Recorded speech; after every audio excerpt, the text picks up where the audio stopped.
Birleşmiş Milletler 2022'de özel bir karar alarak 15 Mart'ta Uluslararası İslami Terörle Mücadele Günü ilan etti. 2023 İslami Terörizme Karşı 1. Uluslararası Günün olağanüstü etkinliği 10 Mart'ta New York City'deki BM Genel Merkezi'nde toplandı.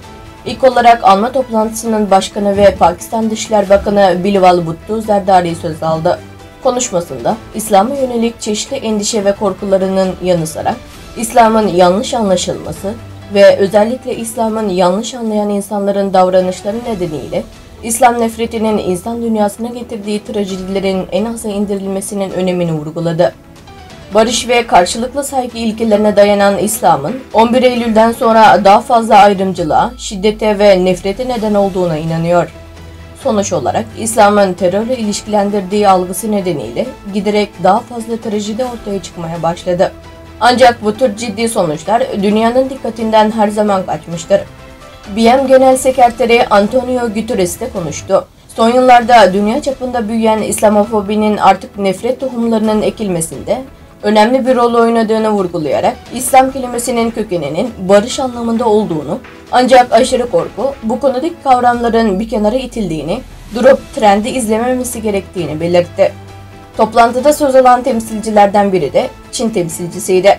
Çin temsilcisi, Çin hükümetinin şu anda karşılıklı saygı ilkeleri doğrultusunda çalıştığını, Çin'in İslamofobinin ortadan kaldırılması ve İslam dünyasıyla yakın bağlar kurulması alanında aktif olarak çalıştığını söyledi. Ancak Çin temsilcisinin bahsetmediği Uygurların kültürünü, ulusal kimliğini ve İslam kimliğini yok etme girişimleri, ABD'nin Birleşmiş Milletler Büyükelçisi Bayan Linda Thomas tarafından sunuldu. Mevcut İslami terörün tehlike ve zararlarından bahsetti ve Çin hükümetinin soykırım ve insanlığa karşı suçlar işlediğini dikkat çekti. Uluslararası toplumun bu vahşeti kınaması gerektiğini ve Çin hükümetinin kamplarda tutuklu bulunanları bir an önce serbest bırakması gerektiğini vurguladı. Ancak Çinli temsilciler konuşma sırası kendisine gelmediği halde buna hemen itiraz ettiler.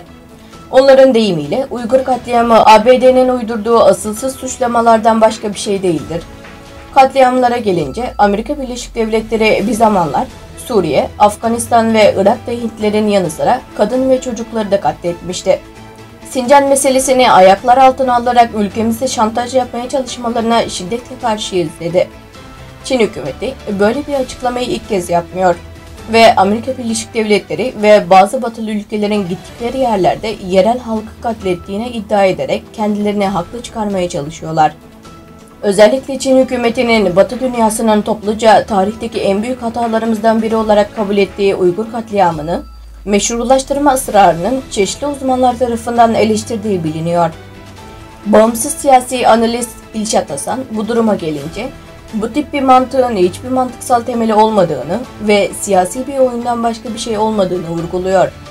Meğer geçen yıl İslami terör için bir anma günü kurulması konusu gündeme geldiğinde, buna ilk oy veren Çin olmuş ve böyle bir anma günü kurmanın önemini vurgulamıştı. Dünya Uygur Kongresi Başkanı Dolkun ise o dönemde bu konuda konuşmuş ve Doğu Türkistan'da İslam'a ve Uygurlara meydan okuyan bir hükümetin böyle bir girişimde bulunması kara mizahtan başka bir şey değildir demişti. Bunun sorulması üzerine İlşat Hasan, bu durum Çin hükümetinin ulaştığı ikiyüzlülük seviyesini gösteriyor dedi.